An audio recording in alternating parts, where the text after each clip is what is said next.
Welcome to the Rising Consciousness Show, 20 minutes of soulful insights and powerful tools to elevate your life experience and create with higher clarity, intention, and vision. I'm Tara Antler, intuitive healer and soul coach. And I'm King Gabriel, spiritual teacher and practitioner.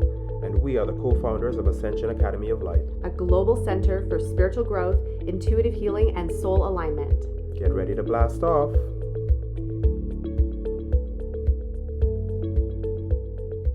Hello. Hi, and welcome. So grateful to be here and grateful to have this conversation about self-regulation as a leader. And it's an amazing topic because just yesterday, a client actually asked this question or had commented and said, "Oh my gosh, you guys, you inspire me all the time. I look at you and I see you running your life and your business and building everything that you are and homeschooling. And I think to myself, gosh, if they can do it, I can get out of bed this morning and do my practice. Or if they can do that, all that they're up to, I can get up and get going to do whatever it is, XYZ.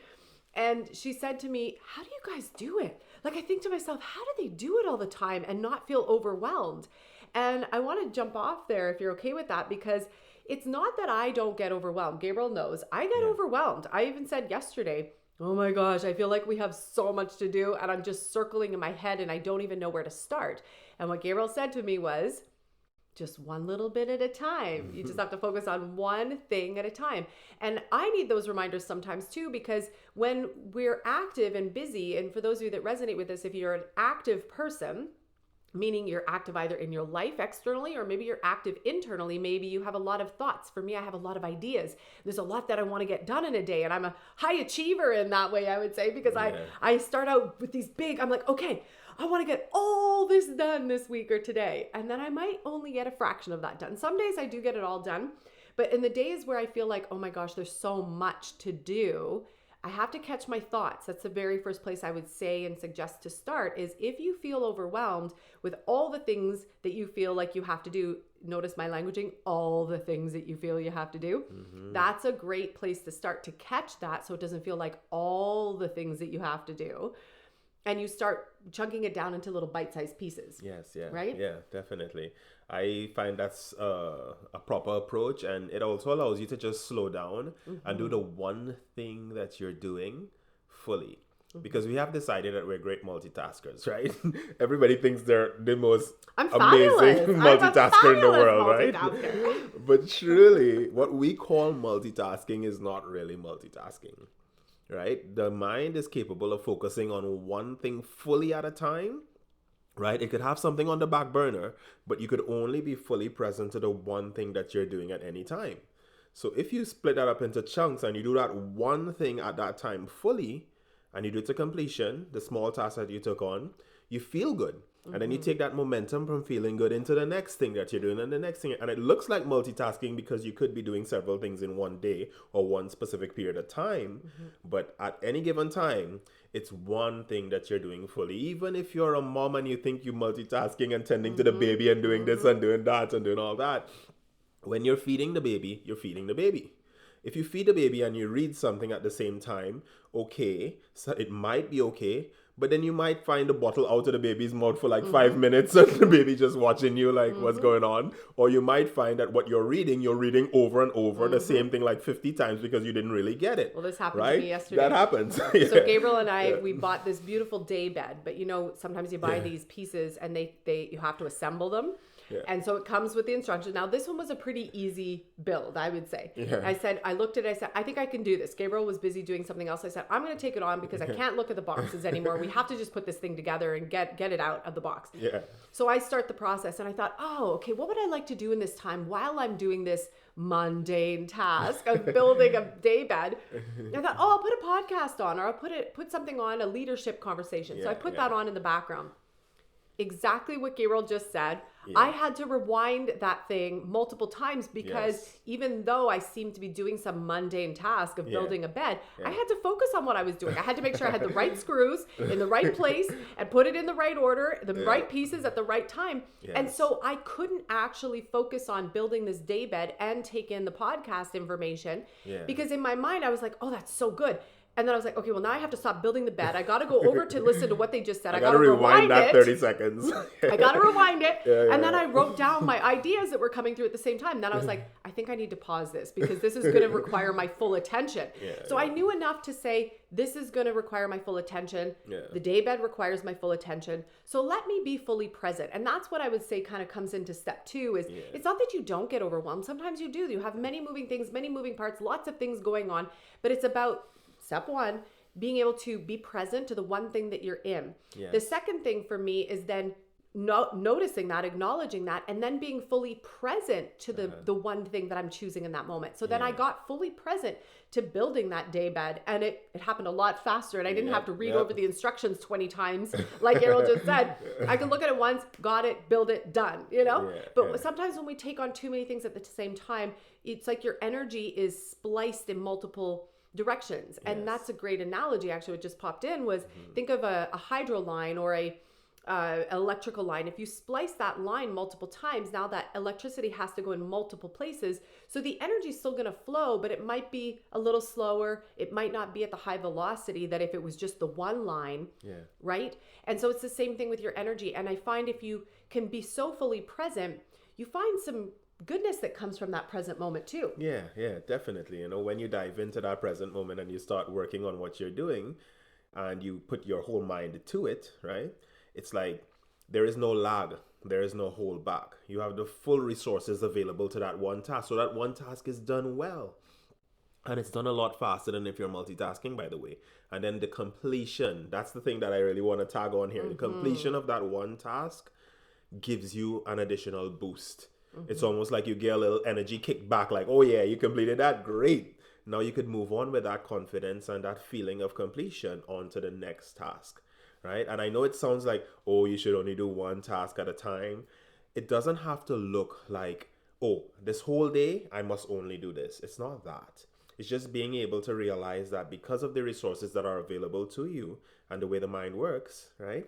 You want to be able to give everything its amount of importance. And we were speaking about this the other day in our conversation in the group as well. The importance of everything is important to you in your experience, or else it wouldn't be there, right? So each part of your experience deserves that much attention for its allotted time, right? In a garden, if you're watering the plants, it's not like you'll water 2 plants because you favor them and say, well, forget the rest of the garden, I didn't mean to plant you or anything. You're gonna look at it and be like, okay, even though this plant is, let's say, an eggplant, which is most people I suppose won't favor eggplants. Gabriel doesn't favor eggplants. Yeah, right. Somebody will be like, oh, that's an eggplant. It don't deserve water. No, really, you're gonna water that plant still, right? And you're gonna give it its attention. When you're watering that plant, you're not watering the other plants at the same time. Most of the times you're doing one and then another one, unless you have one of those irrigation type sprinklers that sprinkles everything at once, right? But if it's you doing it, you're gonna have to water that plant and then water the next and the next. And that's exactly how it is with our attention. We have that energy and we have the ability to make something wonderful or to help it to grow. But in order for it to grow, it deserves our attention for that allotted time, right? And there's something that comes from it for us too, as I said, the idea of completion and moving on to the next task in that state of, yes, I did it. And there's something so fulfilling about that too, right? I remember talking to so many clients about this where they felt unfulfilled. And when you start talking a little further or digging a little deeper, you find out that there's a lot that they started and initiated, but they didn't complete, or they didn't follow it through, or maybe the ego came in and made a muck of things and flattened that whole idea or had them pull out from that idea. Other times it's the world. There's external things that happen that kind of put a kibosh to whatever you're creating, and then you stop it in its tracks. And there's this feeling then of, oh gosh, I didn't fulfill that to completion. And what happens is when you have those things, actually, just a thought popped in. Go for it. Of if you don't fulfill those things, then all of those incomplete pieces, you think that you just drop them by the wayside. Well, I forget about them. They're not in my attention anymore. They're still in your consciousness. I know this firsthand. That if there's certain things that I'm like, I'll get to that later. I'll tend to that later. Or maybe something did happen that kind of sideswiped the game and I just didn't get to finish it. If I don't go and complete those things, they feel incomplete. And they feel like a trailing energy behind me that's actually slowing me down. So any progress we want to make, any fast moving energy that we want to move forward on, it's more challenging to get those things done because you're dragging all this incomplete energy behind you. Yep. Wanting to move yourself forward, and it's almost like the past or those things, like I said, are incomplete, are pulling on you. They're pulling your attention, they're pulling your subconscious, they're pulling your conscious awareness, and they're still asking for attention. Yeah, and they pull at your trust in yourself to be able to complete something too. Because if you have a long list of incompletes, right? That doesn't feel good. You're sort of expecting that the next task that you take on is probably most likely going to be an incomplete as well, right? So then you're living in that energy, and that makes it hard. And I think to follow that, I would say if that becomes a subconscious or even a conscious pattern, then it will be harder and harder to start something because you'll have this story playing in the background. Well, what's the point? I'm not going to finish it anyway. Exactly. Yeah. And then you don't even start. And that holds us back on a whole other level because then we don't get anything off the ground. Yeah. So when it comes to leadership, leading yourself, leading your life, leading a movement, leading your business, leading your purpose on this planet, the self-regulation piece, I would say, is number one. Yep. And it's about looking at all these different areas. So I would say start to look at self and say, okay, one, do I get overwhelmed by the day-to-day things or the weekly things? Yes or no? And if no, great, then continue on to the next question. But if you do, and that's something that comes up for you regularly, then chunk it down. Doesn't mean, like Gabriel said, you have to dedicate an entire day to one task. Sometimes you might have that too. Sometimes you might feel like today's the day to do yard work. And you just clean house. And other days you're like, today I'm working on the internal framework of my business. Or today is a day where I'm seeing clients all day. I'm going to pump it out. I'm going to do that. It feels so good to be in that energy. And then tomorrow is a completely different energy. You could do that with your time, but that requires you knowing you. Yes. So how do you like to run your energy? How do you like to invest your energy? How do you like the day to day? Do you like a little bit of this and a little bit of that and a little bit of this in your day? Or do you like to have focused days? Only you can answer that question, and everybody's different. There's not one answer to that. I would say that there are some people I know that like to, and I'm myself, there's sometimes I like having a focused day on just one thing, writing. Yeah. Or just seeing clients or teaching. Other days, I like to sprinkle a little bit of this and a little bit of that throughout the day. So I play both. There are some people that are one or the other primarily, and that's okay. You just know that about yourself. That's you knowing how to regulate your energy, your time, and how to maximize your own natural cycles. Beautiful. Right? Yeah. And then I would say, if you do get overwhelmed, get present, like we said, get present to the task at hand, finish it to completion. Yeah. The second question I would say to start asking is, do I finish to completion? And actually, maybe even before that, I would start to say, am I present when I'm doing the things that I'm doing? When I'm in that task, when I'm doing that thing, am I fully present? Or am I thinking about all the other things that I wish I was doing or could be doing or what the next thing is? Because if you're doing that again, your energy, you're not fully present.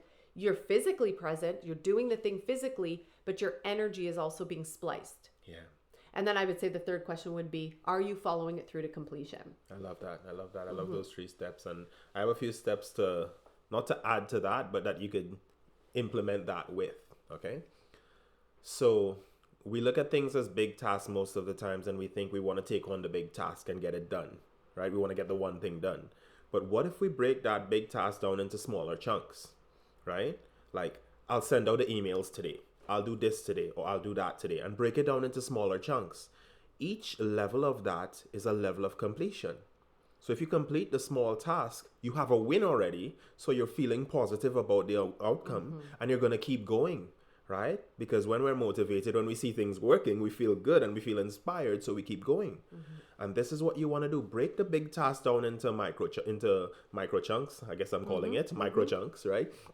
And those little chunks that you work with now, you can go ahead and take care of that one thing. And doing that one thing makes you feel good. You move on and you do whatever else you have to do in your day, but you completed that one thing, so you're in a state of completion. And then you continue, right? And in breaking it down in that way, you build up your confidence and you build up your sense of being complete, being a person that completes tasks, right? Or completes whatever they're up to. So then in yourself now, you start to feel more confident because you know yourself as a person who completes things, right? So that's one thing you could do. For instance, if you're a singer and you know that you want your voice to be at a certain point before you record your next album or whatever, it's up to you to daily do certain vocal exercises, right? So you chunk that down and you say, oh, I'll do scales today. Oh, I'll do specific runs and stuff today. I'll do this. And in that way, once you complete that one task, you feel good about that day and you know you're moving towards it. That helps your confidence and it helps you to reach that point knowing that you've done all you could do up to that point. So you're ready to take it on. And that's the difference. It puts you in a whole different state, right?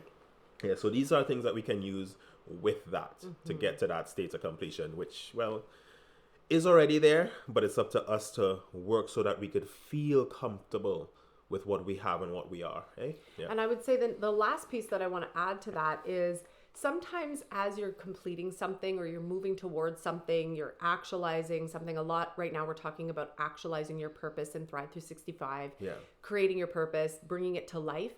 Sometimes there are these distractions that come up, internal distractions, external distractions, ego distractions, past experience distractions, all over the place. And sometimes even the shiny object syndrome. We're like, oh, I'm on this path. And then we might open up Facebook and we see somebody doing something that we're kind of drawn to. And we're like, oh, I could be doing that too. And all of a sudden we take a sidestep from the thing that we've just put into energy momentum. And we've taken our energy off of that. And now we're onto something else. And so again, that thing doesn't get fulfilled to completion. So we have to be mindful of the distractions that come up and stay on track. It's one thing if you want to be inspired. I think inspiration is amazing. It lights our fire again. It ignites something else within us. It might even bring new ideas or new ways that we could bring something to fruition. But if we notice that those distractions or the shiny object syndrome is pulling us off track and we're losing momentum, we're losing speed, we're losing fire, we're losing heat every single time, we might want to take a pause on those distractions or the shiny object syndrome and just focus. Focus your energy and your time and your attention on the thing that you actually want to get done, that you care about. It dropped down. That idea came through. You want to actualize it. You want to bring it to fruition. Sometimes you need to actually ground into it and follow it through to completion. And that might mean saying no to some of the other things that come in. It's kind of like swishing them off to the side, right? No, thanks so much for the inspiration, and swish it off to the side. I'm going to stay focused here.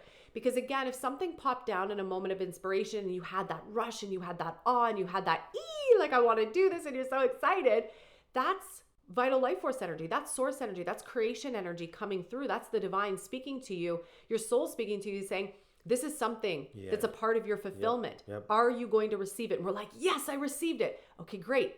Now are you going to fulfill it to completion? I don't know, right? I'm getting distracted. It seems hard. I don't know if I can. This is where you have to build that I would say it's a muscle. It's a mental game. It's a emotional game. It's an energetic game. It's a physical game at that point to keep showing up and to stand powerfully for the thing that you want to create. Another thing that we can do to make sure that we do get through, right, the process of creating what we're creating is this, or working towards what we're working towards. It is this. Whenever we have an idea in us, like Tara was saying just now, and it came down from the divine and we're like, oh yeah, this feels great, but then when it's time to take action on it, we're not. The likelihood of us taking action on something increases proportionally as we do these few things. The few things are: chunk it down into those bite-sized chunks, number one. Number two, write it down. I'm telling you, I myself... I write everything. Right? I've got multiple books. If I'm doing something, I'm going to write it down. Because if you write it down, it's a creative act.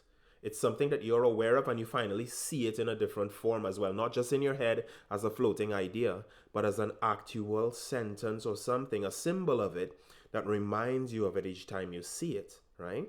And further than just the writing it down, there's also the aspect of vocalizing it. Now, when you're vocalizing it, as in when you're speaking to someone else or telling someone else about it, it could be a good idea, but you have to know who you're sharing with, right? You don't want to share with somebody, as Tara would say, that would poo-poo on your idea. Or burst your bubble. Or burst your bubble, or pop your bubble, right? You want to share it with someone that is supportive of what you're doing already, or at least someone who's open-minded to the idea if you're going to share with someone else.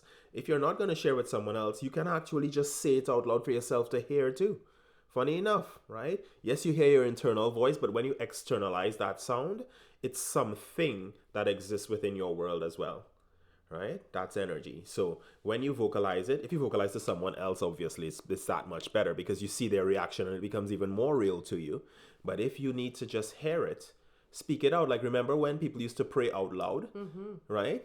And they would say words for them to hear loud. I still find that powerful. Some people do that, right? And it adds some sort of flavor to it that really makes it real to you. So that's something that's important. Being able to express it takes it to that next level. It's almost like an exponential increase from just writing it down. So if you really want to get something done, those are steps that can help. Number 1, break it down into small chunks. Number 2, write it down. Number 3, vocalize it. Right. Yeah. And we talk a lot more about that in Thrive 365 in January, because we go into money and manifestation mastery. And those are some of the things that we find really helpful in the verbalization of the thing that you want to create. So again, this is all about you being able to up level what you are creating, what you're up to. And I feel like there's such a power that comes from accomplishing those tasks, doing the thing that you set out to do. It's, you kind of give yourself a pat on the back, you're celebrating, you're like, woohoo, like I did that, you know?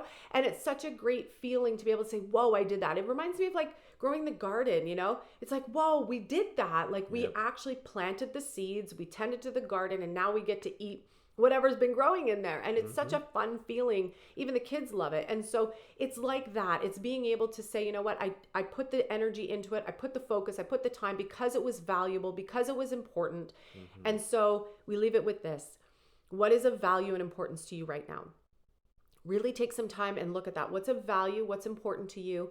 Then go back through some of the steps that we talked about here today, because all of those steps, the little micro steps, the little changes, the evolutionary steps that you can make, whether they be small or large, will all help you to fulfilling what it is that you want without you feeling the overwhelm and the distractions all the time, because we know that they can just suck energy to no end. And we want to stop that cycle. We want to be able to say, you know what, I acknowledge that, I see that, and I have some tools in my back pocket to be able to move myself through so that I can move through to completion.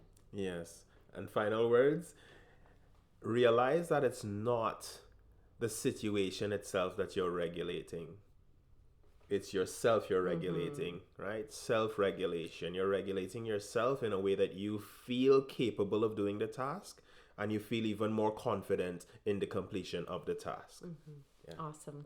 Thank you so much for being here today. We look forward to connecting with you again soon. See you soon. Thank you so much for joining us today on another episode of the Rising Consciousness Show. For more high vibration conversations, meditations, energy activations, and tips and tools on creating your most exceptional life, we lovingly invite you to connect with us at academyoflight.ca. The website is www.academyoflight.ca. It is time to create your heaven on earth experience, and we look forward to sharing this beautiful journey with you. You're listening to Rising Consciousness. Yeah. Woo! Woo!